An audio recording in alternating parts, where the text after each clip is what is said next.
வணக்கம் நண்பர்களே.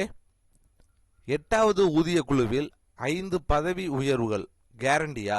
மத்திய அரசு ஊழியர்களுக்கு புதிய சாத்தியங்கள் என்ன அப்படிங்கறத இந்த வீடியோவில் நம்ம பார்க்கலாம்.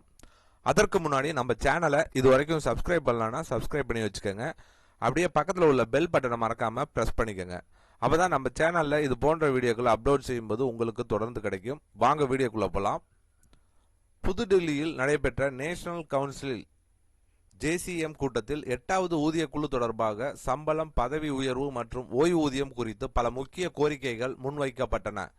பாதுகாப்பு, ரயில்வே, தபால் துறை உள்ளிட்ட பல மத்திய அரசு ஊழியர் அமைப்புகள் கலந்து கொண்ட இந்த கூட்டத்தில் ஊழியர்களின் தொழில் வளர்ச்சிக்கு முக்கியத்துவம் அளிக்க வேண்டும் என வலியுறுத்தப்பட்டது. முக்கியமாக ஒவ்வொரு மத்திய அரசு ஊழியர்களுக்கும் அவர்களின் முழு சேவை காலத்தில் குறைந்தது 5 பதவி உயர்வுகள் உறுதி செய்ய வேண்டும் என்ற கோரிக்கை முன்வைக்கப்பட்டது. பல ஆண்டுகளாக கீழ்நிலை பதவிகளில் சிக்கி தவிக்கும் நிலையை தவிர்க்க இது அவசியம் என அமைப்புகள் தெரிவித்தன.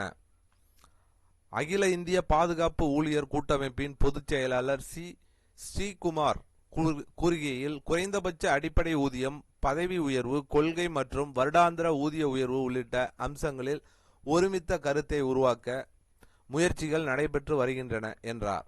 அடுத்த சில நாட்களில் அனைத்து அமைப்புகளின் கோரிக்கைகளையும் ஒருங்கிணைத்து 8வது ஊதிய குழு தலைவர் ரஞ்சனா பிரகாஷ் தேசாய் அவர்களிடம் குறிப்பாணை சமர்ப்பிக்கப்படும் என தெரிவிக்கப்பட்டது.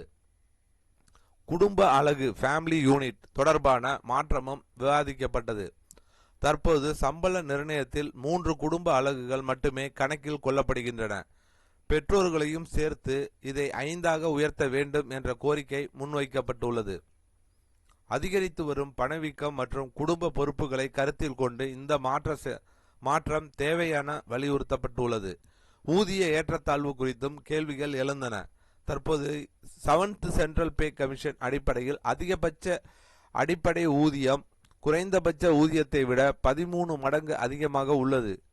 இந்த வித்தியாசத்தை 10 மடங்காக குறைக்க வேண்டும் என்ற பரிந்துரை முன்வைக்கப்பட்டுள்ளது. ஓய்வூதியம் தொடர்பாக நேஷனல் பென்ஷன் சிஸ்டம் NPS மற்றும் யூனிஃபைடு பென்ஷன் ஸ்கீம் UPS திட்டங்களை ரத்து செய்து ஓல்டு பென்ஷன் ஸ்கீம் OPS மீண்டும் அமல்படுத்த வேண்டும் என்ற கோரிக்கை மீண்டும் வலியுறுத்தப்பட்டது. மேலும் central government health scheme CGHS வசதி இல்லாத நகரங்களில் ஓய்வூதியதாரர்களுக்கான மாதாந்திர மருத்துவ உதவித்தொகையை 1000 20,000 வரை உயர்த்த வேண்டும் என்ற கோரிக்கையும் முன்வைக்கப்பட்டுள்ளது. 8வது ஊதிய குழுவின் பரிந்துரைகள் 50 லட்சத்திற்கும் அதிகமான மத்திய அரசு ஊழியர்கள் மற்றும் 69 லட்சத்திற்கும் அதிகமான ஓய்வூதியதாரர்கள் மீது நேரடி தாக்கத்தை ஏற்படுத்தும் என்பதால் மார்ச் 10க்கு பிறகு நடைபெற உள்ள அடுத்த கூட்டத்தின் மீது பெரும் எதிர்பார்ப்பு நிலவுகிறது.